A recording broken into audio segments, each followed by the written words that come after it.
It all started with a rusted chain and a smug HO, president named Leonard Crest, the kind of man who thought his clipboard gave him the power of a king and whose white polo shirt seemed to reflect the authority he believed he had over everyone.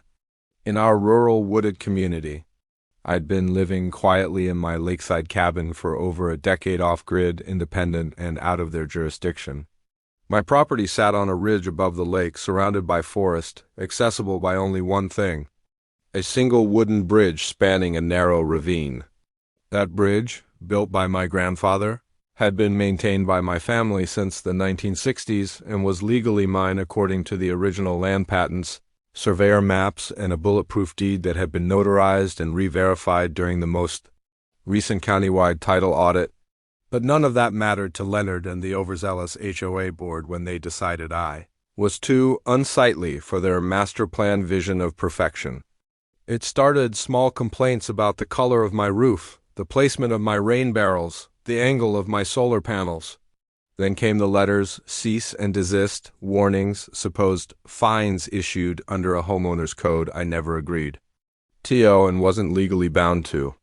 I ignored them all, knowing my land predated the HOA by 30 years and fell outside their jurisdiction. Still, they escalated. One morning, I came back from a 2-day hunting trip to find my gate sealed shut with a steel lock and a laminated HOA violation notice duct taped to the fence.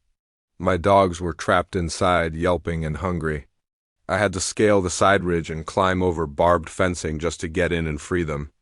That's when I knew this wasn't some petty turf war. This was a declaration of battle. Leonard stood behind the seal, arms crossed, while a local sheriff's deputy, clearly uncomfortable, told me I was under review for violating HOA infrastructure rules. I asked him plainly, "Do you see this line in the gravel? That's the property border." "That sign you're standing next to? It's mine. You're trespassing." The deputy gave a half-hearted apology and left. Leonard, on the other hand, smirked and said, "We're locking this down until you comply. You're a nuisance to this community." That word nuisance burned like gasoline on dry brush. I didn't yell, I didn't threaten. I just went inside and made 3 phone calls, one to my attorney, one to the county zoning office, and one to my surveyor friend who had access to all the original bridge records and rights-of-way documents. Within 48 hours, I had the proof in hand and the legal leverage I needed. Leonard had made a critical mistake.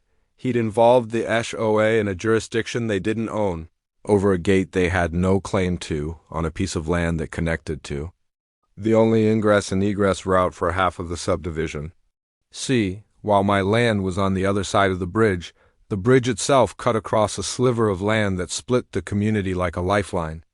Every moving truck, garbage collection, utility van, and Amazon delivery relied on that bridge. And I, quiet, off-grid, forgotten me, held the title. For years, the HOA had assumed it was public infrastructure because it was maintained so well. But no one ever checked the records, no one ever asked me. I just quietly kept it in repair, patching wood, replacing nails, sanding down splinters. I even paid for a new guardrail last winter. Now, I had every invoice, every receipt, every legal document proving ownership, and I was about to teach Leonard and his HOA goons a lesson in overreach they would never forget. The morning I shut down the bridge, I didn't need to say a word. A single sign at the entrance did the job. Private property, nitrogen monoxide trespassing access revoked. I parked my pickup sideways across the bridge and chained it in place, right between 2 orange hazard barrels. Behind it, I strung industrial fencing reinforced with razor wire I had left over from an old fencing project. On either side, I planted stakes and hung laminated copies of the deed showing I owned the bridge. It didn't take long for the calls to start. Leonard frantic, demanding to speak with me. I let him leave voicemails. Then came the HOA's attorney, a man who clearly had no idea I'd already filed an injunction with the county court declaring my intent to limit access for safety and liability reasons. The county clerk whom I'd known for years processed it quickly, given the clear documentation that the bridge had been maintained solely by me for decades. Emergency services were informed. The fire department and sheriff's office, both of which knew me personally, were sympathetic once I showed them the harassment from the HOA and photos of the illegal gate lock. They agreed I had the right to limit access pending the civil case. For the next several days, chaos unfolded in the subdivision across the ravine. No garbage pickup. No mail, food deliveries turned around at the edge of the woods. Parents had to walk half a mile to reach their cars parked outside the barrier, just to get their kids to school. HOA members were furious not at me, but at their board for poking the hornet's nest. By the end of the week, 4 board members had resigned, including the treasurer and secretary. But Leonard held on, doubling down, sending cease and desist letters printed on HOA letterhead claiming I was endangering public infrastructure. I responded by suing the HOA for trespassing, property damage, and unlawful interference with private land. My lawyer added a punitive damages claim and subpoenaed their internal emails.